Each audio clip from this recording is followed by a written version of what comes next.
Hi, everyone. Happy Friday. So we made it through the first week of school. Hopefully you're getting things figured out and you're finding a way to organize and keep track of things. But I'm going to give you some instructions now on how to go about completing your Friday's assignment. So please go into your class. Again, living environment and animal behavior will have the same assignment. Okay, so make sure you are doing your daily check-in. Again, that's how I keep track of attendance, to make sure that you are staying on top of things. If you are having a problem being able to do the daily check-in every single day, you have to email me and let me know why there's a problem. Okay, if it's an internet thing or if you're forgetting, but I need to know. Otherwise, I'm going to be calling home soon to find out why you're not checking in with me. So please make sure you're doing your daily check-in. And so we're going to go to Friday in this week's folder.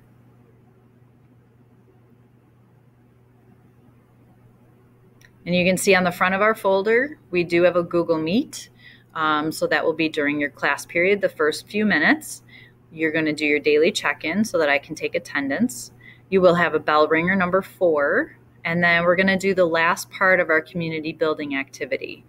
Your reminder, that activity is due Sunday. So is your virtual locker if you haven't finished that. You have to have your student information form and the parent contact form. Those need to be submitted by Sunday.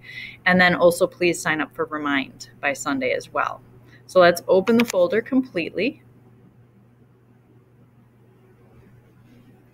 And again, you're going to do your bell ringer first, and then we'll open your community building activity.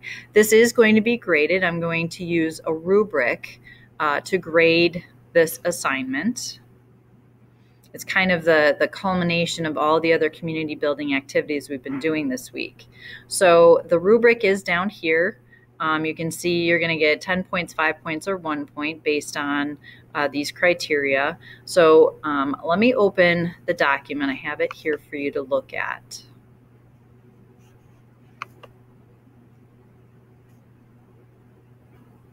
So you're creating your own personal vision board. So in the last 2 lessons, we've worked to understand the following things. In lesson 1, we worked to understand that we're all growing and learning no matter where we start our journeys. Lesson 2, we worked to understand how we can work together to build a strong online learning community. And now you're going to take that understanding to create your own personal vision board.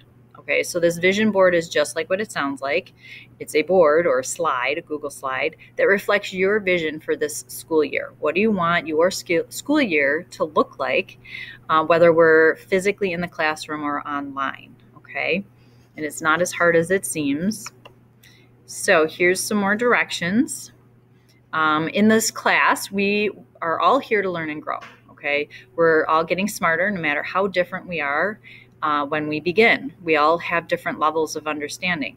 And no matter how different our journeys and no matter how different our failures, and we need to celebrate our mistakes and failures because that's how we learn. If you get things right all the time, then you're not learning. So it's okay to make mistakes. It's a good thing. Then you know you're learning. So your task is to create a vision board that reflects your goals and your vision for this school year. Consider the following questions when you're creating your board. What is your goal or vision for getting smarter this school year? What can you do to help yourself?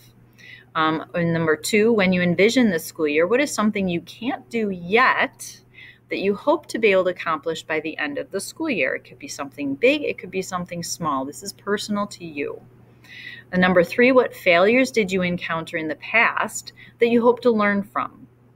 And how do you envision overcoming these past failures? We all have failures, even us teachers. And so we have to learn from them, though, so we don't keep making the same mistakes. So I want you to figure out how you can learn from yours. And then number 4, create a vision of how you will strengthen your brain this school year. What can you do to help yourself? Like I said before, get better and smarter. So here is your rubric. This is what I'll be looking at. To get mastery, you want your vision board done and complete. That means you're showing clear goals. It's about 90% full at least, if not 100% full. So most of the space is covered with reflections, goals, symbolic images.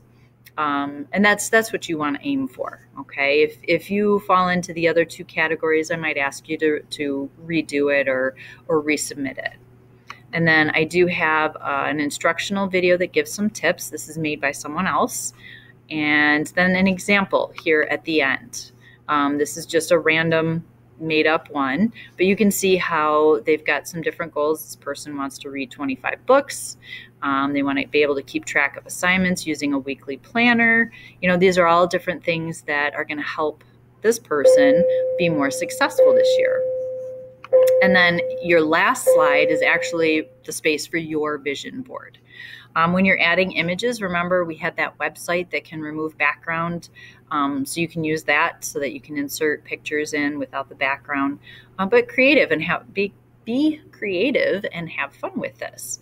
And I can't wait to see what you guys come up with. I'm really excited about this. So that takes us to the end of our first week, the end of the assignments that are due this week. Like I said, if you fell a little bit behind, you have time to catch up. You have till Sunday. And then next week, we are going to work on some technology tools. So we're not quite starting content yet.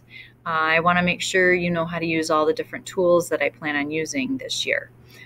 So rest up, have a great weekend. And if you need anything, just email me, send me a remind. And if I have a chance over the weekend, I'll get back to you. All right. Have a great weekend.